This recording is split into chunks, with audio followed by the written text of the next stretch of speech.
My name is Henry Pope. I'm a garden designer from Bristol, and this is my garden called Welcoming Wildlife, with the aim to talk about hedgehogs, show how we can support and encourage hedgehogs within our cities. I've designed the garden to attract not only hedgehogs, but also other wildlife, other insects. To do that, I've got a lot of flowers, and a lot of these are open flowers. So rather than anything that's like double that the bees can't get to, it's nice open flowers. And I've got a lot of flowers at different heights as well. So different height flowers will encourage different types of insects that, work at different levels. I've also got this hazel staked fence which runs through my garden. So this is kind of a symbol for us having more permeable boundaries in gardens. So hedgehogs will move up to a mile a night trying to forage for insects and beetles and things. So with our closed fences and walls, we tend to limit that within our cities. If you do have a fence, just having a 13 by 13 centimetre gap is great for hedgehogs. It's kind of like the size of a CD case. So if you can put those in places, hedgehogs don't want to be out in the open. So if you have a bit of space and cover, put a hole between fences, hedgehogs will move freely between those. One of the other features I've got in this garden is my hibernacular. So this is basically an underground bunker full of rocks and old logs and things that's got quite big gaps in it that then I've covered with logs. So the idea for this is to create loads of space for animals that hibernate. So you've got amphibians, you've got reptiles, you've got some insects and things. And so by creating that space, it allows all these animals to hibernate happily. And so you're getting more wildlife in your gardens. Our garden is designed to attract wildlife in a variety of different ways.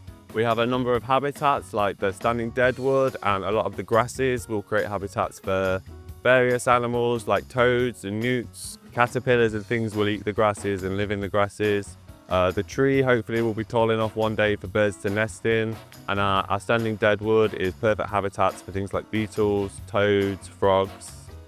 In the deeper pools you might find things like frogs and newts, as well as dragonfly larvae, as we've used quite a lot of tall plants which the dragonfly can stand on to lay their eggs in the water. We also have prostrate plants which newts will lay their eggs into and fold the leaves into, and that frogs will hold on to while they spawn.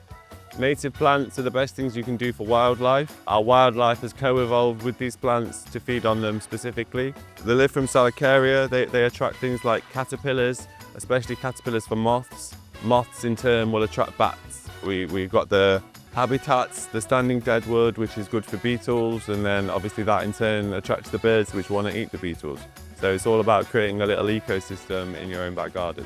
This garden illustrates how, in the way we plant our gardens at home, we can create insect abundance and help feed swifts.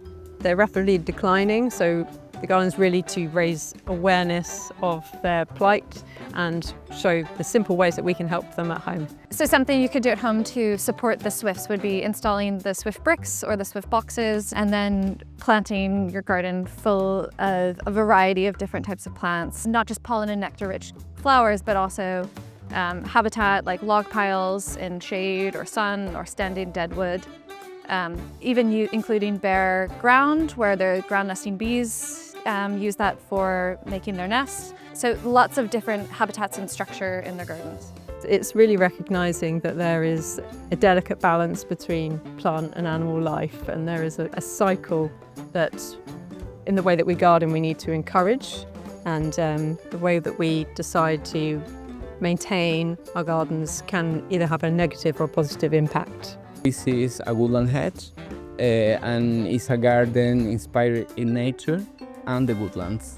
We had a few really interesting features. The main one is the wall at the back. It's made out of branches from more than 20 species of different trees and shrubs. As a show garden, we make a nice feature with a willow artist.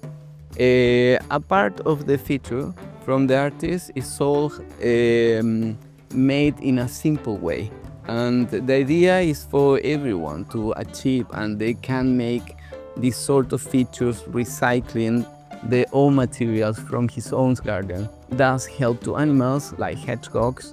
They need a space to go and hibernate.